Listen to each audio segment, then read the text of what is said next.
Hello and welcome to Background Briefing, available 24/7 at backgroundbriefing.org. I'm Ian Masters, and today we'll examine a number of stories and issues in the news. We'll begin with the silence about a peace deal with Iran that was supposed to happen following Trump's long meeting in the White House Situation Room on Friday. Thanks to Trump's stupidity and Netanyahu's mendacity, Iran now holds more cards, in particular the prize that Trump gave the mullahs, the Strait of Hormuz. Joining us to discuss the stalemate and possible ways forward is Mohsen Milani, the Executive Director of the World Center for Strategic and Diplomatic Studies and Professor of Politics at the University of South Florida. Professor Milani has served as a fellow at Harvard, Oxford, and Foscari University in Italy, and is the author of The Making of Iran's Islamic Revolution. And his latest book is Iran's Rise and Rivalry with the U.S. in the Middle East. Then we'll look into the spectacular corruption Trump and his family are engaged in as they monetize the presidency, as well as the administration's weaponization of law enforcement in the service of the Silicon Valley billionaire bros like Peter Thiel to criminalize critics of AI who oppose the data centers being built to service this unpopular technology. Joining us is Daniel Boguslaw, an investigative reporter based in Washington, D.C., whose interest includes corporate corruption, congressional and White House investigations, American influence overseas, and organized labor. And he has an article at Wired magazine we will discuss U.S. law enforcement warns of anti-tech extremism as AI hatred grows. Then finally we'll speak with Stephen Walt, a columnist at Foreign Policy magazine and the Robert and Renee Belfer Professor of International Affairs at Harvard University. He's the author of a number of books, including The Origins of Alliances, Revolution and War, Taming American Power, The Global Response to U.S. Primacy, and most recently, The Hell of Good Intentions, America's Foreign Policy Elite and the Decline of U.S. Primacy. We will discuss his article at Foreign Policy, Trump Should Just Admit That He Screwed Up. And before we begin with Trump having bombed 7 countries and started a war against Iran, while at home his ICE thugs terrorize and break up families, murdering American citizens in the process, the need to rid the country of the deeply unpopular Trump kakistocracy and his clown car cabinet could not be more urgent. But these crooks and criminals would do anything to stay in power as their billionaire buddies buy up the mainstream media and the mob boss intimidates Republican politicians. Only people power can beat money power, and we need all hands on deck as we continue to do our part, delivering a daily public service, providing the facts and evidence to inform the majority of what they are up against and how to win back our country, our decency, and the respect of the community of nations. You can help save America's 250-year-old democracy by making a tax-deductible donation at backgroundbriefing.org/donate or at publictruthmedia.org, and thank you. And joining us now is Mohsen Milani, who's the Executive Director of the World Center for Strategic and Diplomatic Studies and a Professor of Politics at the University of South Florida. Professor Milani has served as a fellow at Harvard, Oxford, and Foscari University in Italy, and is the author of The Making of Iran's Islamic Revolution. And his latest book is Iran's Rise and Rivalry with the U.S. in the Middle East. Welcome to Background Briefing, Mohsen Milani. Thank you very much. It's a great pleasure to be back with you. Well, thanks for joining us, Mohsen. And obviously, there was a long meeting on Friday in the Situation Room in the White House. Nothing seems to have come out of it. On Saturday, the advisor to Iran's supreme leader said that Trump was betraying diplomacy by making what he described as excessive demands. And earlier on Friday, Iran's chief negotiator, Mohammad Khalibaf, said that Iran has no trust in guarantees or words, and that no action will be taken before the other side acts, and that the winner of any agreement is the one who is better prepared for war the day after. So it's almost like Iran is taunting the United States to resume military action, knowing that the Saudis and the Gulf states have begged Trump not to re-engage in military action. So is that what's going on? Is Iran actually taunting Trump? I don't think so. I think both President Trump and the Iranian leadership, they want to put an end to this conflict. And they have different reasons for trying to end it. The problem is that neither side trusts the other side, especially on the part of the Iranians. Don't forget, twice in the past 11 months, Iran has been attacked by the US and Israel while Iran was negotiating with the US. And don't forget, in 2018, it was the US, not Iran, that withdrew from the JCPOA. So the Iranians have reasons to mistrust America. And of course, the US mistrusts Iran too. The problem, and I think that's the reason why they could not reach the White House, President Trump could not reach a final decision on Friday, is because of the issue of sequencing. That is, because Iran doesn't trust the US, it is insisting that it should receive some tangible benefits. That is, receiving economic relief in terms of unfreezing Iranian assets in Korea, in South Korea, as well as in Qatar, before Iran agrees to open up the Strait of Hormuz.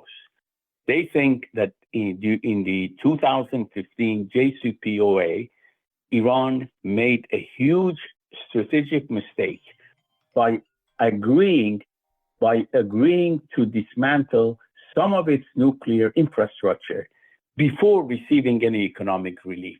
Therefore, this time, they are determined not to do that. And President Trump doesn't want to do that, because if he does, and if Iran receives money before any deal is made, everybody is going to compare this with the 2015 JCPOA, which was negotiated by President Obama. And you know as well as I do that there is nothing worse for President Trump than being compared with Obama and people concluding that we're not getting a much better deal than we had in 2015. Therefore, this is the thrust of the issue. No trust and sequencing. When does Iran get economic relief? When is Iran going to open up the Strait of Hormuz? When is the US going to end its blockade? So Iran's calculation is that it has a higher level of tolerance for economic pain than President Trump and the United States, because if there is no resolution of the conflict, the price of oil is likely to go even higher than $4.85 on average. It could easily go over $5. And as we approach the midterm election, this is not going to bode well for the Republicans and President Trump in the midterm elections. So, Mohsen, who holds the cards? As far as I can tell, Trump and Netanyahu handed Iran the best card that it's got, the strongest card, which is the closure of the Strait of Hormuz, which I think is more important to them and more powerful than the nuclear card. And it seems that the US doesn't have too many cards to play, except for the blockade. For example, the Gulf states, as I mentioned, I think are terrified of another round of missiles coming in, and they're begging Trump, after having paid him so much money and gifting him with 747s, etc., they're basically saying, please don't reignite the war. So it seems to me that Iran holds more cards than the United States, and ironically, the best card that they hold is the one that Trump gave to them. They didn't have that before this misbegotten war. Well, I think you're absolutely right in terms of concluding that Iran's control over the Strait of Hormuz is the single greatest unintended consequence of this war. Iran has been on record for years to have threatened to close the Strait of Hormuz. And it is very clear to me, based on everything I have seen, that the US and Israel made a number of mistakes, number of miscalculations, a number of misreading of Iran when they decided to attack Iran and continue a relentless bombing for 39 days. One mistake was that they thought that by eliminating the top echelon of Iranian leadership, the entire Islamic Republic is going to collapse and people are going to take to the streets. That did not happen. Iran's supreme leader was killed. He was 86, and he was replaced by somebody who was 30 years younger, his son.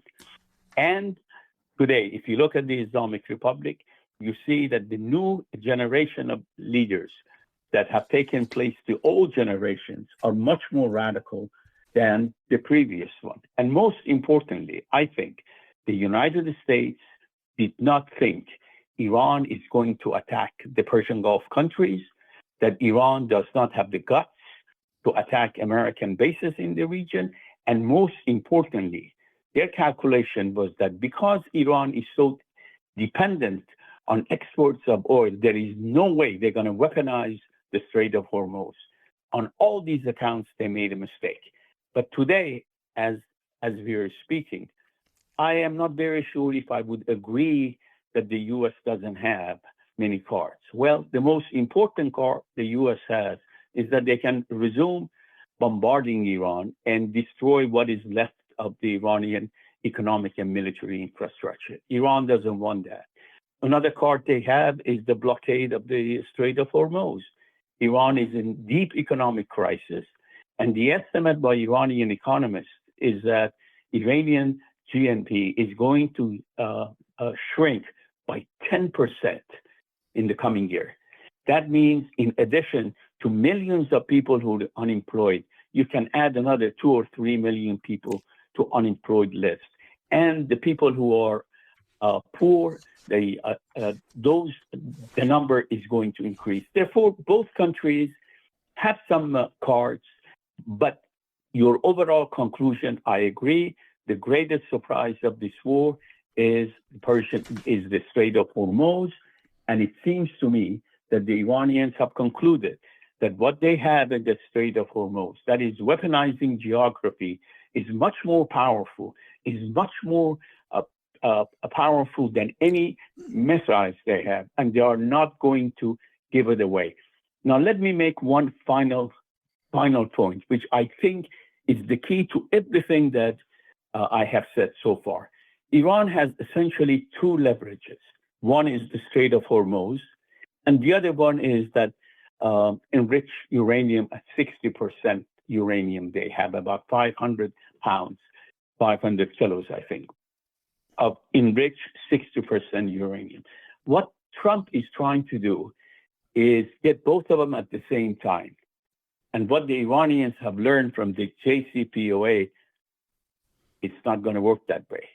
I have to see benefits from every step I take. In other words, one step by Iran, one step, reciprocal step by the US.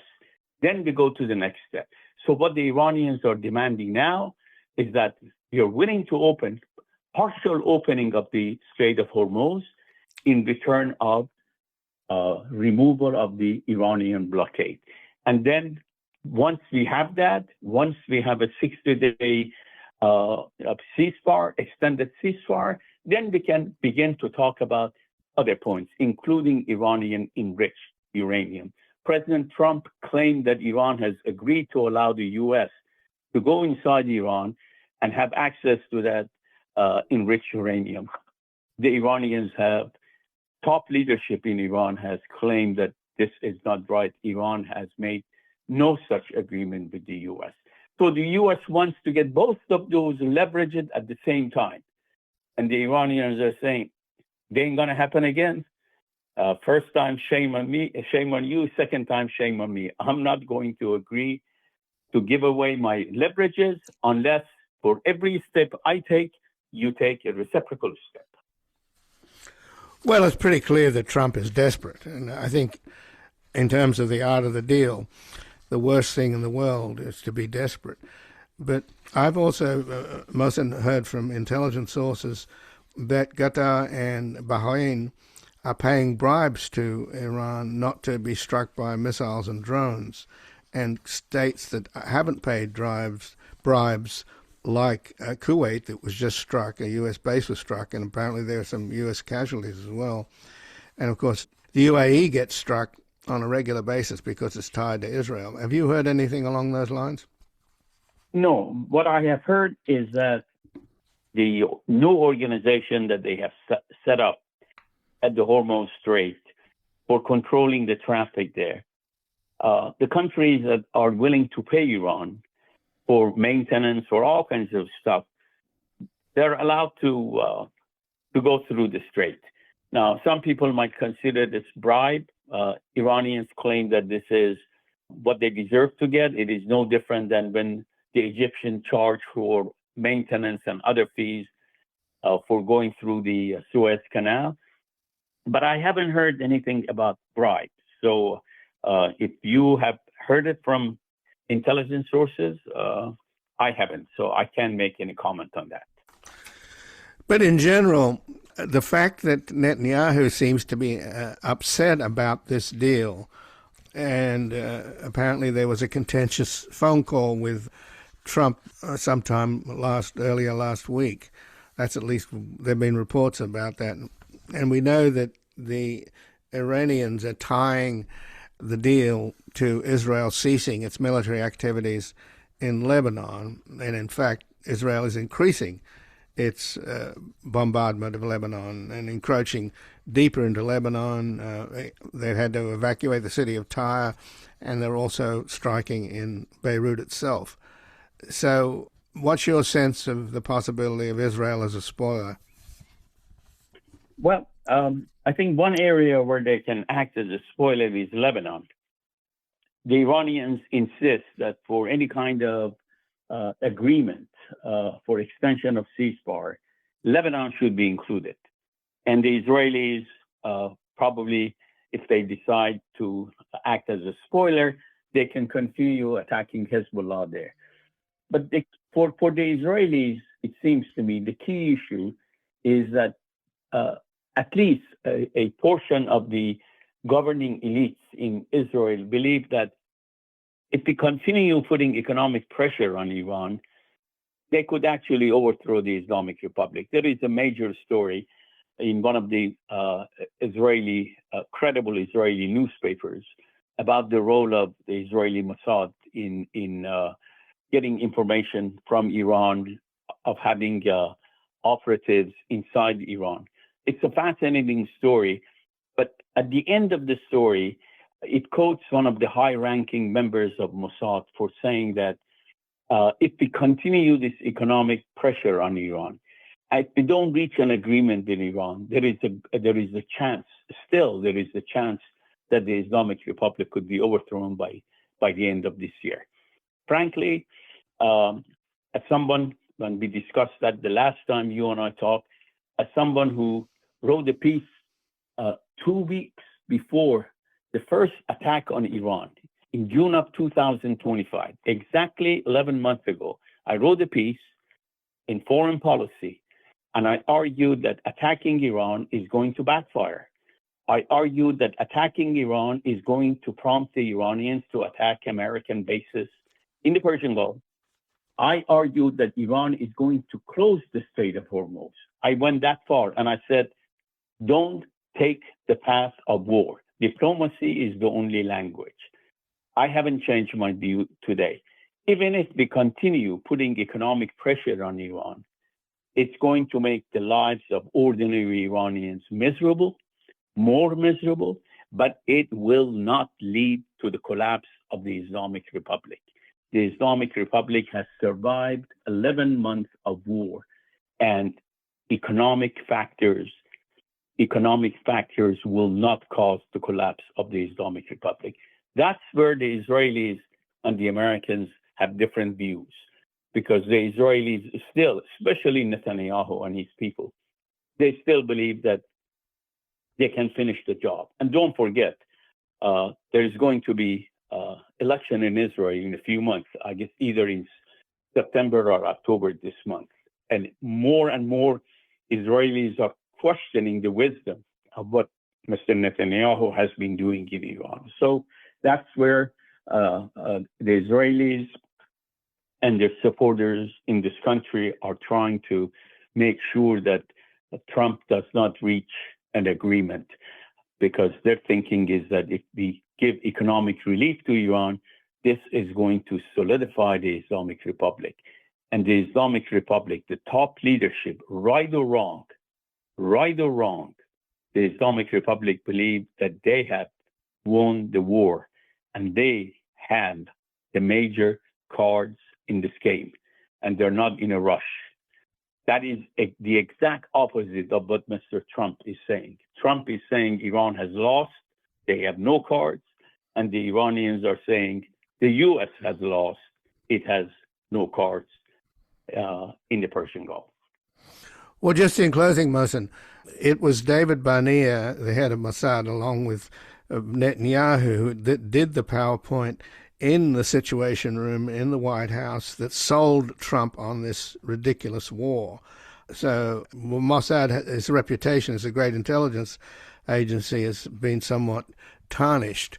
But the reality is what's happening inside Iran is that the repression has increased dramatically. 50,000 people have been arrested, according to the Norway-based Iran Human Rights NGO. And the Iranian people, according to The Guardian, who were able to talk to people inside Iran, that they're just completely demoralized, particularly those in the opposition that are keeping their heads down. One of them said, taking us back to the Stone Age and then treating this war like a business deal while changing his promises every second has truly been humiliating to watch. So it's not as if Trump and Netanyahu are winning over people inside Iran that might be willing to risk their lives in some kind of rebellion. You're absolutely correct. Don't forget, one of the things that people have to remember about Iran is there is a great deal of exaggeration by both the Islamic Republic and the opponents of the Islamic Republic. And as someone that tries to understand Iran the way it is, not the way that I want Iran to be, I am always suspicious of the numbers given by the Islamic Republic and suspicious of the numbers given by the exile opposition to the Islamic Republic. We have to go to independent sources. A country of 93 million, I am pretty sure there were people in Iran that were so fed up with the Islamic Republic that they thought that the only way the Islamic Republic could be overthrown is by military force from outside, by Israel and by the United States. I don't know how large that number is. My guess, and it is my guess, I'm the first to admit it, it is my educated guess, I don't think we're talking about the majority, maybe a small minority. And there was a equal minority, another minority that completely opposed the attack on Iran. And in between, we had the gray area where people were indifferent. They wanted to see what's going on. The decisive moment came when President Trump said help is on the way, when the Iranian opposition promised the Iranians that help was on the way. And instead of getting help, which was never on the way, what they got was the destruction of much of Iranian economic infrastructure as well as military infrastructure. That is the moment when many Iranians concluded that this is not a war against the Islamic Republic alone. This is a war against Iran as a country. When the Iranians heard that arms were given to the Kurds in Iraq and that they were promised air cover if they go inside Iran, that is when many Iranians, especially Iranian patriots, concluded that the purpose of the war is not just to diminish Iranian nuclear capability, but to jeopardize Iranian territorial integrity. That is when people decided, I'm not going to take a part in this. Iran is much more important for me than the Islamic Republic, because the Islamic Republic is 50 years old. Sooner or later, they're going to go away. But Iran is a country with 3,000 years of civilizational history. And that's when Iranian nationalism kicked in. And that's when the support for any military attack diminished, and people decided to either be quiet or to support the Islamic Republic, not because they like the Islamic Republic, not because of that, but because Iran's territorial integrity was jeopardized. Well, Mohsen Milani, I thank you very much for joining us here today. It's a pleasure. Thank you very much. And again, I've been speaking with Mohsen Milani, who's the Executive Director of the World Center for Strategic and Diplomatic Studies and a Professor of Politics at the University of South Florida. Professor Milani has served as a Fellow at Oxford, Harvard, and Foscari University in Italy, and is the author of The Making of Iran's Islamic Revolution. And his latest book is Iran's Rise and Rivalry with the U.S. in the Middle East. We're going to take a brief station break, back looking into the spectacular corruption Trump and his family are engaged in as they monetize the presidency, as well as the weaponization of law enforcement in the service of Silicon Valley billionaire bros like Peter Thiel to criminalize critics of AI. Ain't no engine. He said the engine's just a bunch of junk. You don't need no engine to go downhill. And I can plainly see that's the direction you're headed in. Then he handed me the keys, and I said, no deal. You can't sell that stuff to me. Oh, no deal. I'm going back to Tennessee. Welcome back. I'm Ian Masters, and this is Background Briefing, available 24/7 at backgroundbriefing.org. And joining us now, Daniel Boguslaw, who's an investigative reporter based in Washington, D.C. His interests include corporate corruption, congressional and White House investigations, American influence overseas, and organized labor. And his work has been featured in The Intercept, The New Republic, The American Prospect, among others. And he has an article at Wired magazine. U.S. law enforcement warns of anti-tech extremism as AI hatred grows. Welcome to Background Briefing, Daniel Boguslaw. Thanks for having me in. Well, thanks for joining us. I want to talk to you about your article at Wired, obviously, but before then, I wanted to sort of touch on the broad issue of Trump's monetization of his presidency, which has never happened before in the history of this country. We've never had anybody so brazenly corrupt, along with his parasitic, grifting family. They're just making money hand over fist. There's some pushback from the courts. Judges demanded Trump's name be taken off the Kennedy Center, and also federal judges have pushed back against his slush fund, $1.8 billion. But what I find a little annoying about coverage of the slush fund, which is obviously just outrageous, what also happened in that same IRS deal through Todd Blanche at the Justice Department was that Trump and his family, including Jared, along with his companies, will be forever forgiven and never be audited or investigated by the IRS. And it seems to me, Daniel, that's the real smoking gun. I mean, a smoking gun, it's more like a, I don't know, smoking flotilla. It's like you said, there's just so many different elements to this. There's the Kushner family fund, the Gulf deals that he's striking, his attempts to get into reconstruction of the Gaza Strip. There's the slush fund that you mentioned, but I mean, it's completely out of control. It does seem like the courts are going to stall it out. It also seems like even with a highly complacent Senate, it seems like they smell blood in the water with the midterms, and that even the Republican members of the Senate have basically said, look, this slush fund is too far even for us. There's just no way we can justify this. You're talking about giving political payouts to wildly unpopular stragglers in the Trump coalition. But I think there should be a differentiation made between, at least in my mind, things like this slush fund, things like this familial immunity, and these highly symbolic acts like putting his name on the Kennedy Center. I mean, to me, it's embarrassing. It's ludicrous to have his name on these things, to have him putting, gilding these statues or whatever.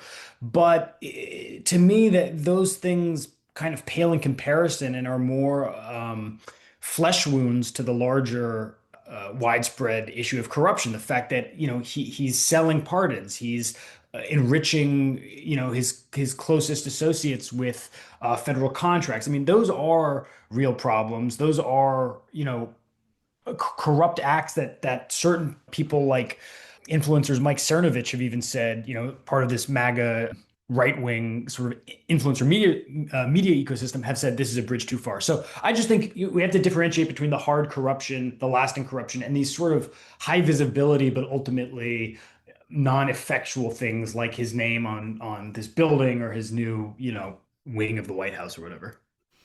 Right, but in terms of, for example, enriching his friends through government contract, he's enriching himself. He bought a lot of shares in Dell Computers before Dell got a government contract. He did the same with the Ultimate Fighting, UFC, who are going to be doing some absolutely senseless violence on the White House lawn on Trump's birthday on June the 14th. And the crypto. I mean, the Trump coin, I mean, that's possibly the most blatant of them all, Right. And they've obviously been shaking down the Saudis. They're making all kinds of deals in Serbia and in the stands all across the world. We don't even know. And by the way, we don't even know, since Jared Kushner and Steve Witkoff, his golfing buddy and real estate buddy, they're the main negotiators, for example, with Putin. We don't know what goes on in those negotiations. There's no readouts. There's no readouts from Trump's long conversations with Putin. It's not inconceivable to my mind that Jared Kushner is making side deals with Putin, who Putin, obviously wants a lot from the United States. In fact, it's Trump is the best asset he's got in his war on Ukraine. He's losing the war, but he's got Trump in his corner, and Trump's doing his best to destroy NATO. Yeah, I mean, I think it's it's crazy seeing it all up close. I do think it also, though, reveals something about the way that these types of high-level political appointees always cash in at the end of their terms. I mean, if you go back and you look at whether it's the high-level State Department officials and negotiators from the Obama administration or from the Biden administration, they go on and they start completely corrupt consultancies that take the media much longer to catch on to because they entertain this whole, legitimate song and dance of, being upstanding elder statesmen. But, they continue in the fine tradition of Henry Kissinger, all of them, whether it's the Trump officials or the State Department officials from Democratic regimes. I think these ones are more corrupt. I think their corruption is higher visibility and more blatant. But I think they are in many ways a continuation of the idea that public service leads to high profitability in the private sector once you've so generously dedicated a few years of your life to so-called public service. Right, but that's still big, still little. I mean, you've got these guys are in office now. When Kissinger and all these other people get consultancies after they get out. So, and the scale is absolutely enormous. And by the way, I don't think we've ever had a president who's an outright traitor, whose interests and loyalties lie with malign foreign powers. That is an extraordinary situation. I mean, I think his loyalties lie only to himself. I don't think he has any loyalties to other people. I think his loyalties lie to people who are good at flattering him the day or the week that they do so. But I'm wary of the idea that he's somehow controlled outside of flattery or gifts from other people. I think he's far too narcissistic for that. Well, that's we don't know, of course, what goes on. The point is that there's no readout from these long conversations with Putin, nor is any readout from his son-in-law and his golfing buddies' negotiations with Putin. There's certainly a lot of smoke. But in terms of what we do know, it's so in your face.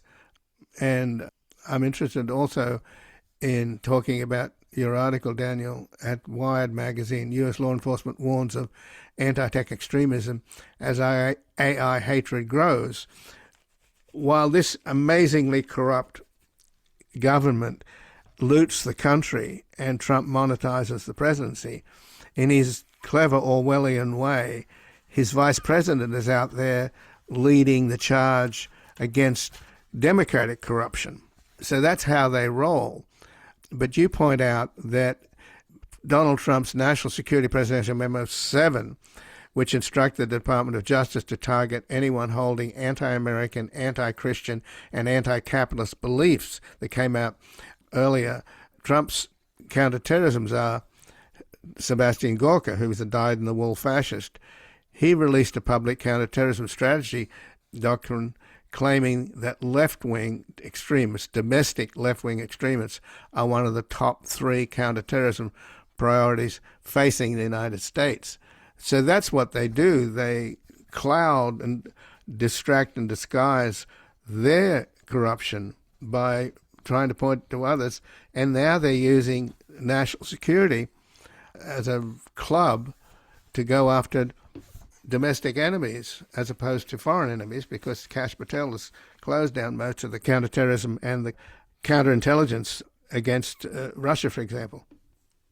Yeah, I mean, what my reporting showed was that, there is a new domestic threat category that is sort of born from these directives against the left, whether it's NSPM 7, whether it's the Department of Homeland Security's counterterrorism strategy, whether it's Sebastian Gorka whispering about the White House, his deranged conspiratorial beliefs, arguably a more dangerous and more conspiratorial man than almost anyone else in the administration. However, someone who's received far too little media scrutiny, as far as I'm concerned.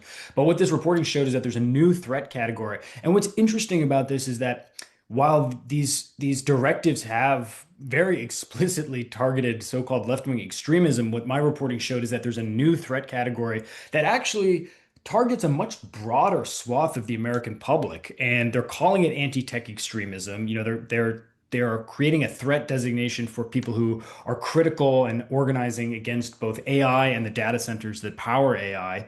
But what's so fascinating about this, and what makes me think it's so likely to backfire, based, in part on how wildly successful that article I wrote did online, is the idea that 7 in 10 Americans oppose data center construction in their backyard to power AI. Americans, despite what they're being told by CEOs of frontier AI firms like OpenAI and Anthropic, generally do not believe in the utopian promise of this technology. They see that it is clunky. They see that it is removing low-level jobs while creating more problems inside of large and small corporations. They see the massive extractive cost that these data centers powering AI have on local resources, whether it's utility rates, whether that's water consumption. And so what's fascinating is this new threat category that the FBI and DHS have cooked up together ensnares a huge portion of the American populace, both left and right. And that's being fed, of course, by a small minority of people who are profiting from AI, people who are in Trump's corner, who are part of the various pro-AI councils and working groups who have a direct line to the president and his technology staffers. But I think what we're seeing is a unique development. I mean, historically, when you're looking at the FBI and DHS, that targeting has been largely focused on the sitting party's political rivals, whether that's the COINTELPRO era in the 1960s and early 70s, whether that's the post 9/11 era with the targeting of groups like Occupy Wall Street or Black identity extremists. But now we're actually seeing a weird fusion where they seem to be going after a bipartisan bloc. And so I think the rebellion to this type of targeting, the rebellion to this type of federal oversight is going to be really interesting, because for the first time we have a coalition of people on the left and the right. Well, when it comes to AI, it's either J.D. Vance or Pope Leo. And I think I and most people are on the side of Pope Leo. But let's do a hypothetical.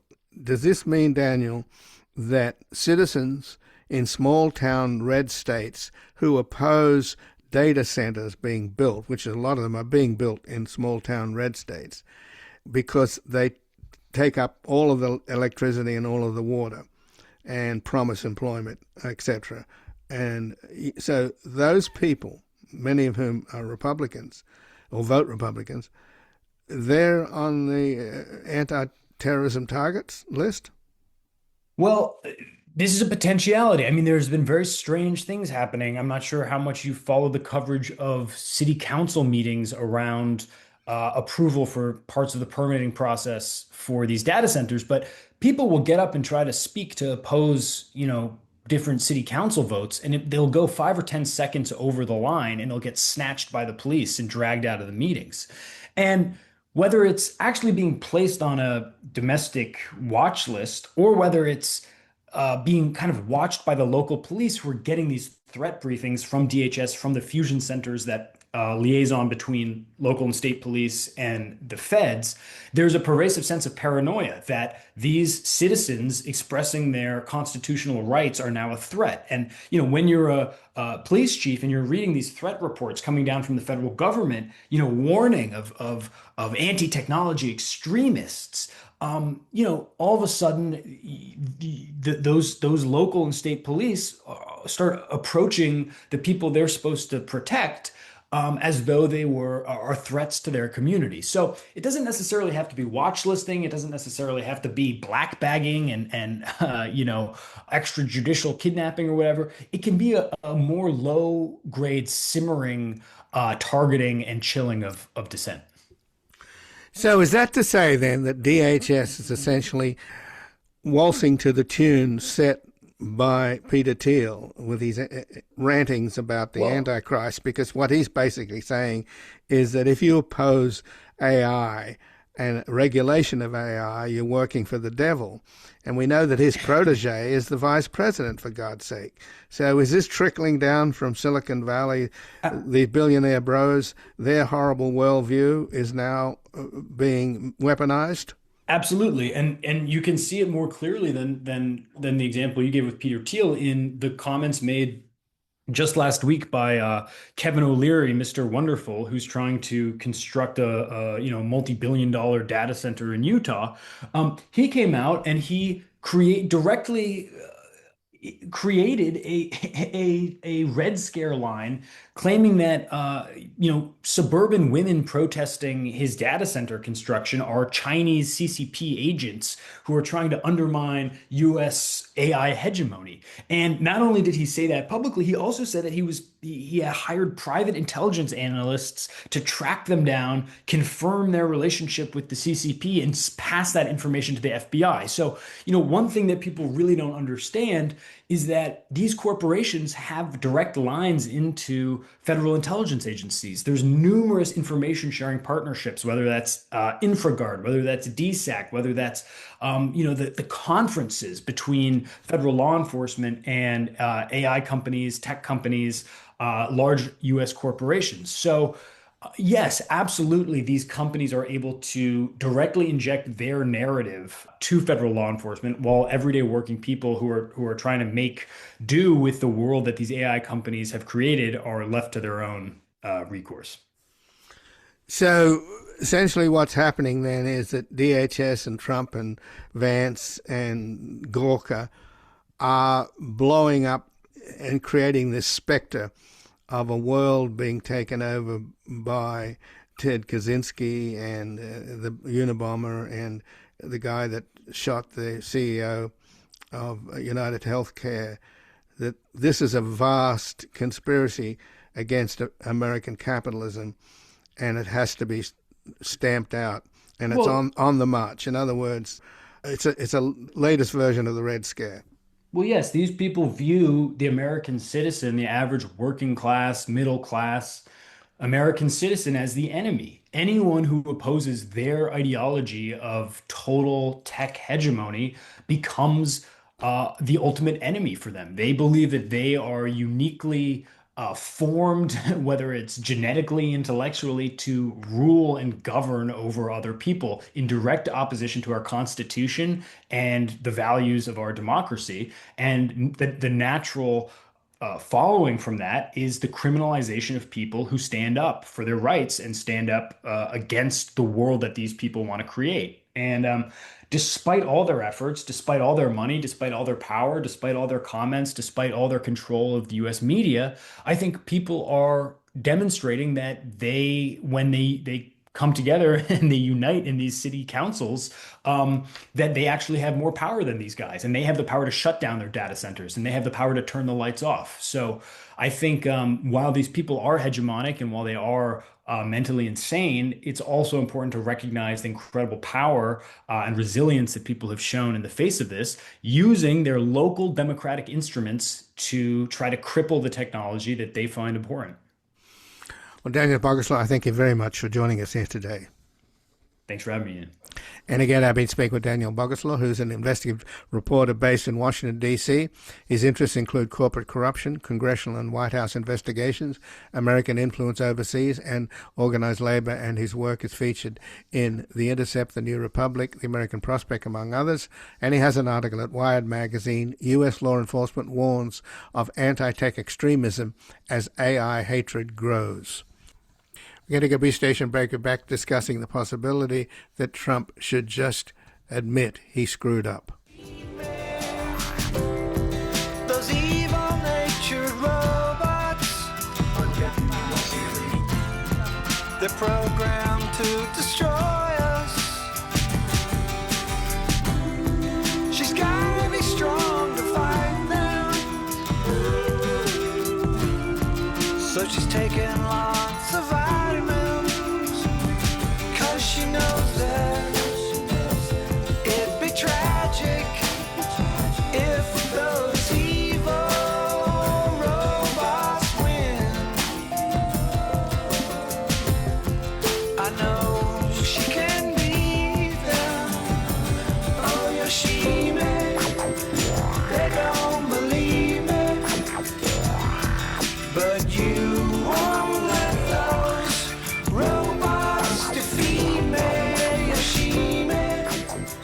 They don't believe. Welcome back. I'm Ian Masters, and this is Background Briefing, available 24/7 at backgroundbriefing.org. And joining us now, Stephen Walt, a columnist at Foreign Policy Magazine and the Robert and Renee Belfer Professor of International Affairs at Harvard University.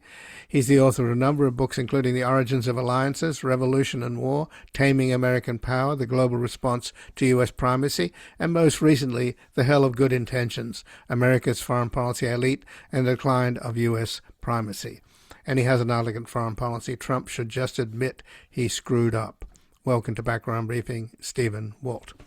Hi, nice to be with you, Ian. Well, thanks for joining us, Stephen. And you're suggesting that Trump should go to the White House press room, do a briefing, tell the American people and the world that he screwed up in the Persian Gulf and should never have gone to war. And by the way, my buddy Bibi Netanyahu was the one who talked me into it. And I'm not sure that's going to happen. But if it did happen, what do you think the result would be? Well, politicians of all sorts are usually reluctant to admit their mistakes. I think Trump historically has been even more reluctant than most. But in this case, it's, I think, obvious to almost everyone that the decision to go to war with Iran was a blunder. You could argue you could make a case for it. They thought it was going to be relatively easy, but they clearly miscalculated. And I believe it would be certainly in the country's interest, but oddly enough, also in Trump's own interest, if he could simply say, look, I screwed up. I thought I knew what I was doing. In this case, I made a mistake. And I'm going to end it and, move on. He's proven to be remarkably slippery in evading the consequences of his previous mistakes. And I think that might happen here as well.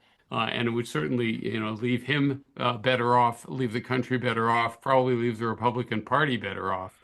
I don't think he's going to do it, but he should.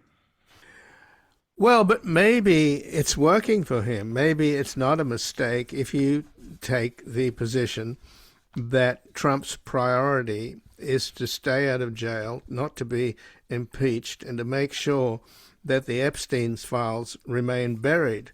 And we saw that certainly on Friday with Pam Bondi's bogus or non-testimony, because the chairman of the House Oversight Committee, Comer, is just such a toady to Trump.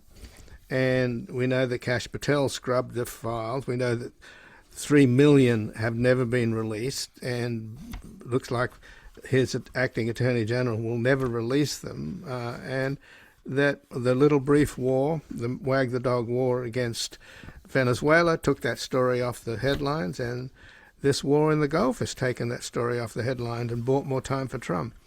Is that a possibility? I suppose it's a possibility, but it's going to backfire because the longer the war is unresolved, the longer the Strait of Hormuz is closed, the greater the economic consequences are going to be. And they could really be, quite severe. We haven't come close to seeing what the full impact of the closure of the Strait is going to have on the world economy and ultimately on the American economy. And all of that is going to torpedo the fortunes of the Republican Party come the midterms. So if Trump's worried about going to jail and worried about being impeached, he's got to worry about having the House of Representatives under Democratic control. And if he were to end the war now, get the Strait open, then he can move on and focus on Cuba or something else to distract everyone. I mean, part of Trump's genius as a politician has been his ability to constantly keep people alarmed by whatever the latest outrage is, and therefore they forget about what last week's outrage was or last month's outrage. The problem with stubbornly saying that everything we did with Iran was correct and we're just going to hang tough and eventually they're going to cave is, first of all, Iran's not going to cave, and second of all, that's going to damage the prospects of the Republican Party, damage the prospects of Trump actually avoiding the Epstein files coming out in their entirety, avoiding another round of impeachment. So again, it's in the country's interest that we end the war, but in this case, it would also be in Trump's interest. Well, given Trump's poll numbers tanking, do you think that there's a connection there in terms of this second term and the first term of Trump's presidencies is basically government by stunt? He's a reality TV guy, so he gives you the cliffhanger and stay tuned for the next episode. But it's getting pretty tiresome, don't you think? I think that's right. And certainly the declining poll numbers are indications that Americans are not happy. And I think what's most worrisome if you're in the Trump White House is that you're starting to see real cracks in the Republican Party. Not among the MAGA faithful. They're going to stick with him, I think, all the way to the end. But they may be all he has left by the time his presidency is over with. And a lot of the people who got him reelected back in 2024, people who were sort of middle-of-the-road voters who were unhappy with Biden, who believed Trump when he said he would end inflation and that he would keep us out of wars, all of those people now have turned. And that's why the poll numbers are so low. And again, keeping the war going and refusing to admit any mistakes at all is going to make that problem, even worse over time. That's what I would be worrying about. And ultimately, Trump is a lame duck, and eventually you're going to see people in the Republican Party have to distance themselves, not in primaries, as we saw down in Texas, but they're going to have to distance themselves so that they have at least a fighting chance of holding their seats come fall. We're also going to see the succession crisis begin, as different members of the party start competing to see who's going to replace Trump as the leader of the Republican Party, who might be able to succeed him as president. So I think you put all of that together, and he faces headwinds going forward, but he makes those headwinds worse by keeping this war going. Well, in his first term, of course, the biggest crisis he faced was COVID, and he completely bungled that because of magical thinking. It was an unpleasant reality, so he sort of pretended it wasn't happening. And I'm wondering whether that's happening now with this war in the Persian Gulf, which, he's the guy, by the way, who gave Iran its best and strongest card, much more effective than the nuclear card, and that is the Strait of Hormuz. So he's just screwed up royally. I don't know whether he knows it or not, but the focus on his face on the $250 bill, on the passports, on the buildings, on building this arch, and more importantly, he seems to be completely obsessed with his ballroom. So that sort of indicates to me that his priorities are so peculiar that it's almost magical thinking. I think there's two things to worry about here. One is, of course, the fact that he's going to end up as the oldest president we ever have. He's about to turn 80. There's lots of signs of physical decline. The fact that he falls asleep in meetings, on camera. The fact that he's now, I think, been to Walter Reed for 3 or 4 checkups in the past year. That's usually not a sign if you're having to go that often as well. So some of this may simply be the consequences of age. And any one of your listeners who've ever had to deal with an aging parent, when you finally had to take the car keys away from them, knows what this is about. People who have lost capabilities but are stubbornly refusing to admit it. So I think that's part of the problem. The second problem, and it's really the difference between the first term and the second term, is the first term there were, so-called grown-ups in the room, people who you might disagree with, but who were responsible, public-minded officials, reasonably experienced and competent. In the second term, Trump went the other way and was concentrated on appointing people who were either very malleable or personally loyal to him.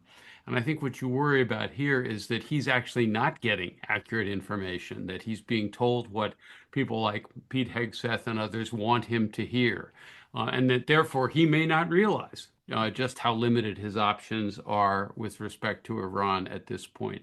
He may think still that one of these days the mullahs are going to say uncle and give him everything he wants.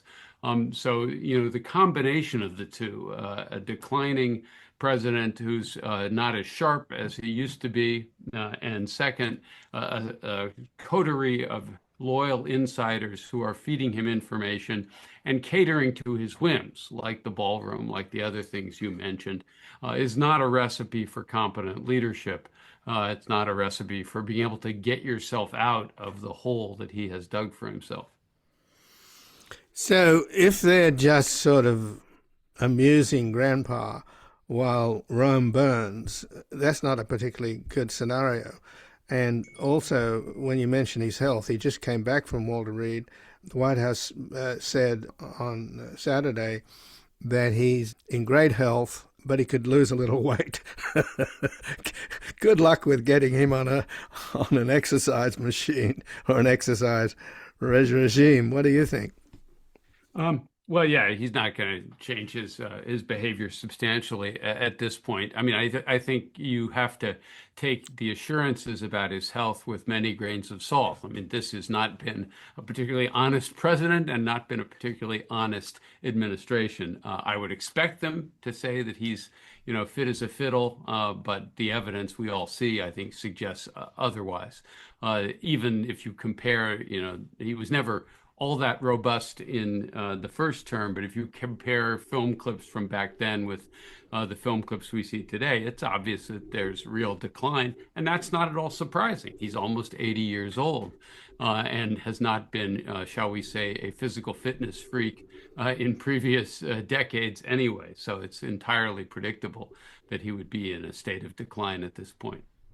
So just in closing then, Stephen Walt, James Carville is now suggesting that, and maybe he's trolling, but he's suggesting that Trump may just find it all too unpleasant and just sort of give up and resign. And already, apparently, J.D. Vance is a little miffed that Trump is not endorsing him as his successor, and it seems like Rubio is going to be probably run rings about him because he's so much better on camera.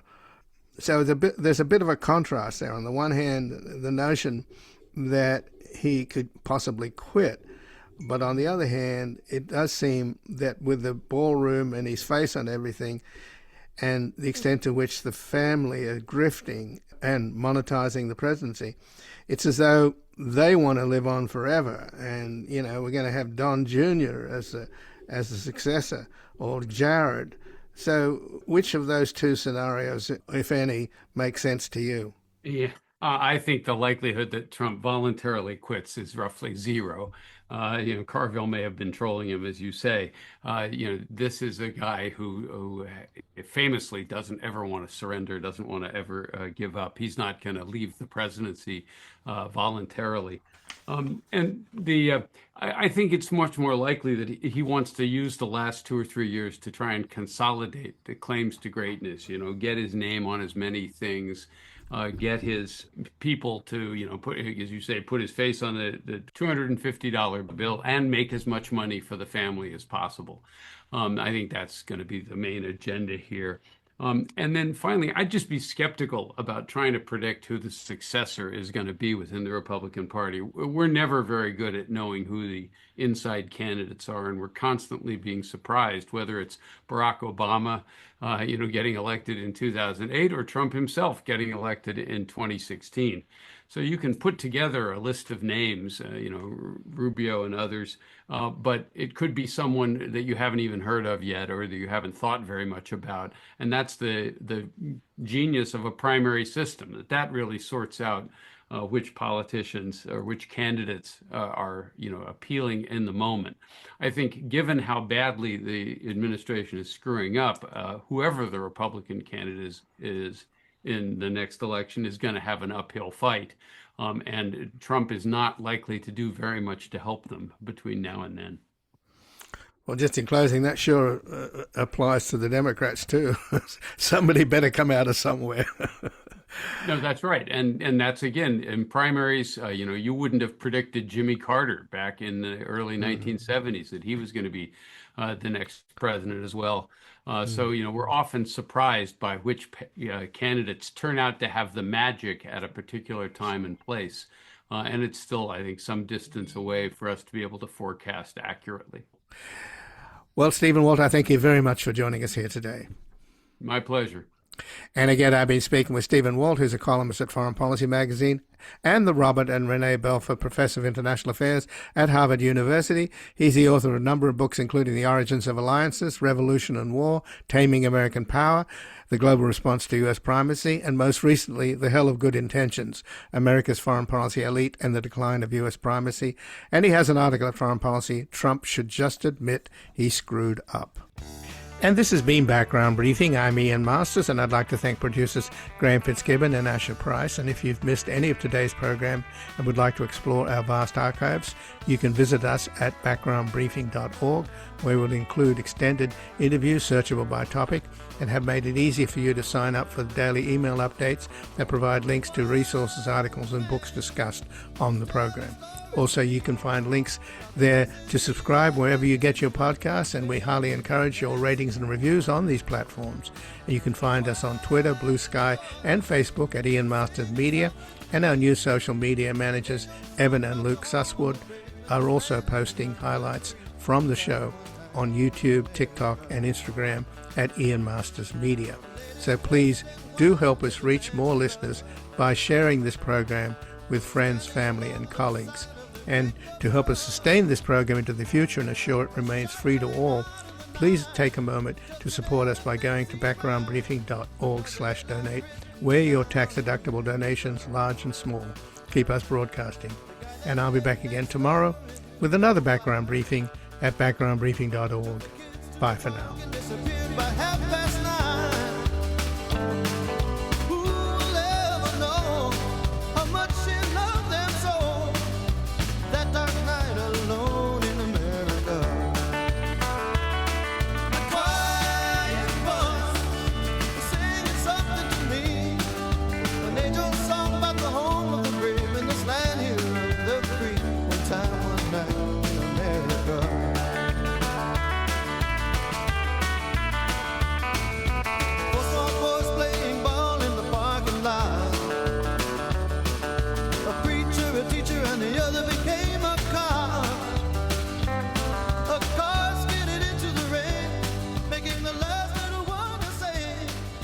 One more light goes out.